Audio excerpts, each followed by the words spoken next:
Now, they're quite an interesting car to review, these Audi A3s. The first thing I'm going to do is I'm going to identify what I've noticed to be the bad points about this car. But I think that can wait till we've done a quick 0 to 60 test. 3, 2, 1, 0, go.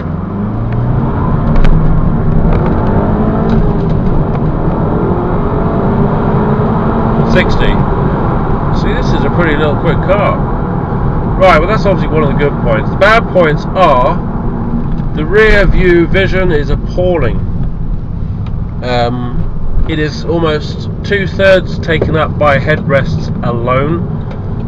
I know it's a Cabriolet, but there's no excuse. You haven't got any rear view vision.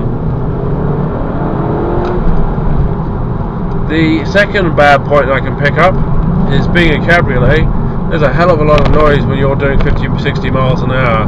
Wind noise, no. It sounds like leaking noise, air noise, seals noise gone. Now, considering this car has only done 5,000 miles, then really at the end of the day you shouldn't be getting any air noise like that.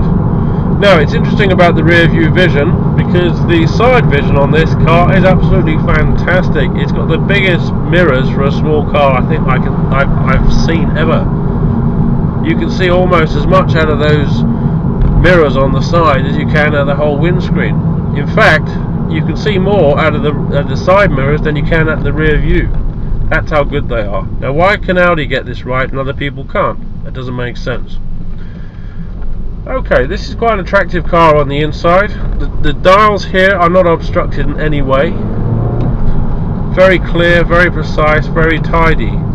The inside, it's not a cheap quality feel. It feels like it's been put together nicely. Even these metal rims on the air vents, you know, they're metal, they're not plastic. The layout here is very simple, very easy to decipher while you're moving along.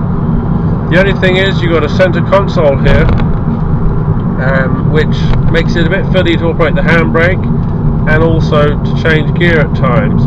Now, a simple solution to this is to have one armrest for each individual seat. So I wonder why little things like this people don't pick up on when they're designing the car. Or maybe they've sacrificed one usage for another, it's hard to say. Now, another interesting point about this car is the suspension. If you give it a bit of a wobble like this, the car moves about, but it doesn't bounce about like other cars. It actually sort of almost gets on a little camber to each side. Now, the good thing about this is if you're doing, say, enthusiastic driving, you can use that sort of reaction from the car to dig into the corners. And that makes for a very exciting drive. As I come into the corner now, the car responds to the corner in a very, very nice way indeed. It balances out lovely. So the only reason I can think happens is because the car is a short wheelbase. You don't get that boating or even an articulated feel that you do from larger cars or older cars. This is a great little car. If anybody is thinking about buying one of these, believe me, you will not be disappointed.